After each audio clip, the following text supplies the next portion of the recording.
It is true that I have sent 6 bullets through the head of my best friend, and yet I hope to show by this statement that I am not his murderer.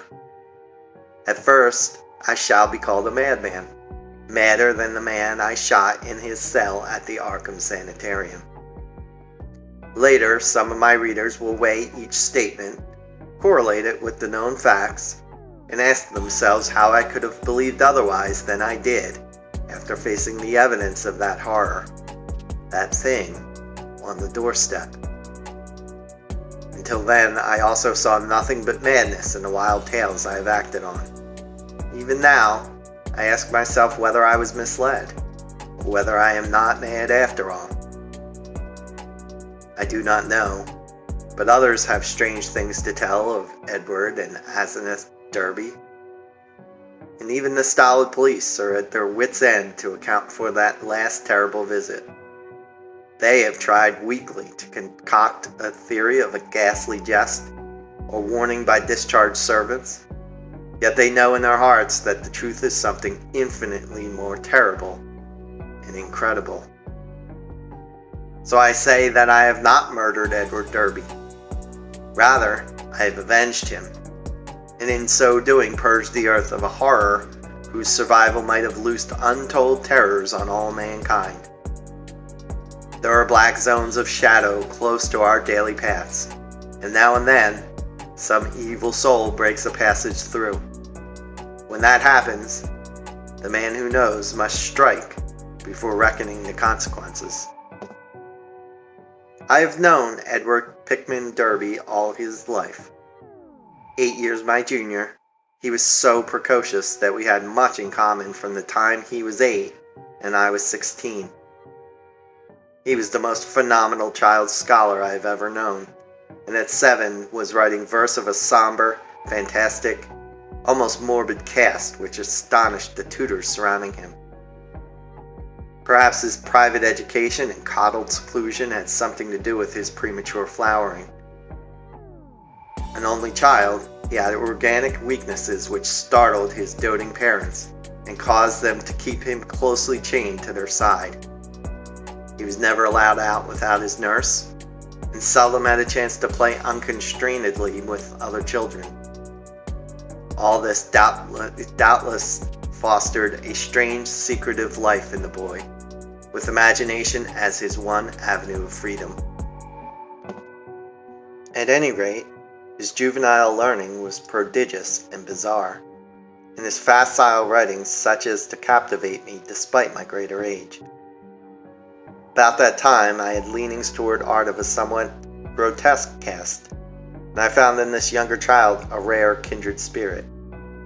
What lay behind our joint love of shadows and marbles was, no doubt, the ancient, moldering, and subtly fearsome town in which we lived, witch-cursed, legend-haunted Arkham, whose huddled, sagging gambrel roofs and crumbling Georgian balustrades brewed out the centuries beside the darkly muttering Miskatonic. As time went by, I turned to architecture and gave up my design of illustrating a book of Edward's demoniac poems, yet our comradeship suffered no lessening. Young Derby's odd genius developed remarkably, and in his 18th year, his collected nightmare lyrics made a real sensation when issued under the title Azathoth and Other Horrors. He was a close correspondent of the notorious Baldarian poet Justin Jeffrey, who wrote The People of the Monolith, and died screaming in the madhouse in 1926 after a visit to a sinister, ill-regarded village in Hungary. In self-reliance and practical affairs, however, Derby was greatly retarded because of his coddled existence. His health had improved, but his habits of childish dependence were fostered by over-careful parents, so that he never traveled alone, made independent decisions, or assumed responsibilities. It was early seen that he would not be equal to a struggle in the business or professional arena, but the family fortune was so ample that this formed no tragedy. As he grew to years of manhood, he retained a deceptive aspect of boyishness. Blond and blue-eyed, he had the fresh complexion of a child, and his attempt to raise a mustache were discernible only with difficulty.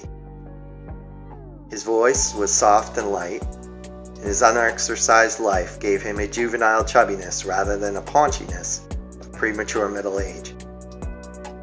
He was of good height, and his handsome face would have made him a notable gallant had not his shyness held him to seclusion and bookishness. Derby's parents took him abroad every summer, and he was quick to seize on the surface aspects of European thought and expression. His Poe-like talents turned more and more toward the decadent, and other artistic sensitiveness and yearnings were half aroused in him. We had great discussions in those days. I had been through Harvard, had studied in a Boston architect's office, had married, and had finally returned to Arkham to practice my profession, settling in the family homestead in Saltonstall Street since my father had moved to Florida for his health. Edward used to call almost every evening, till I came to regard him as one of the household. He had a characteristic way of ringing the doorbell or sounding the knocker that grew to a veritable code signal, so that after dinner I always listened for the familiar 3 brisk strokes, followed by 2 more after a pause. Less frequently I would visit his house and note with envy the obscure volumes in his constantly growing library. Derby went through Miskatonic University in Arkham since his parents would not let him board away from them. He entered at 16 and completed his course in 3 years, majoring in English and French literature and receiving high marks in everything but mathematics and the sciences. He mingled very little with the other students, though looking enviously at the daring or bohemian set, whose superficially smart language and meaningless ironic pose he aped, and whose dubious conduct he wished he dared adopt. What he did do was become an almost fanatical devotee of subterranean magical lore, for which Miskatonic's library was and is famous. Always a dweller on the surface of fantasy and strangeness, he now delved deep into the actual runes and riddles left by a fabulous past for the guidance or puzzlement of posterity. He read things like the frightful Book of Eben, the Unaussprechlichen Kulten of von Junst, and the forbidden Necronomicon of the mad Arab Abdul al-Hazred, though he did not tell his parents he had seen them. Edward was 20 when my son and only child was born, and seemed pleased when I named the newcomer Edward Derby Upton, after him. By the time he was 25, Edward Derby was a prodigiously learned man, and a fairly well-known poet and fantasicist, though his lack of contacts and responsibilities had slowed down his literary growth by making his products derivative and overbookish. I was perhaps his closest friend, finding him an inexhaustible mine of vital theoretical topics, while he relied on me for advice in whatever matters he did not wish to refer to his parents. He remained single, more through shyness, inertia, and parental protectiveness than through inclination, and moved in society only to the slightest and most perfunctory extent. When the war came, both health and ingrained timidity kept him at home. I went to Plattsburgh for a commission, but never got overseas. So the years wore on.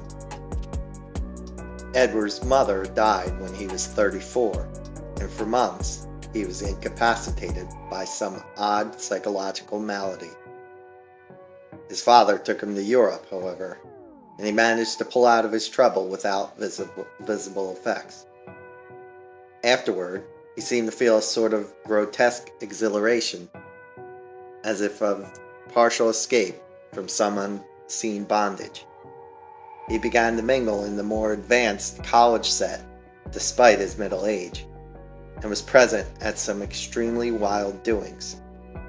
On one occasion, paying heavy blackmail, which he borrowed of me, to keep his presence at a certain affair from his father's notice.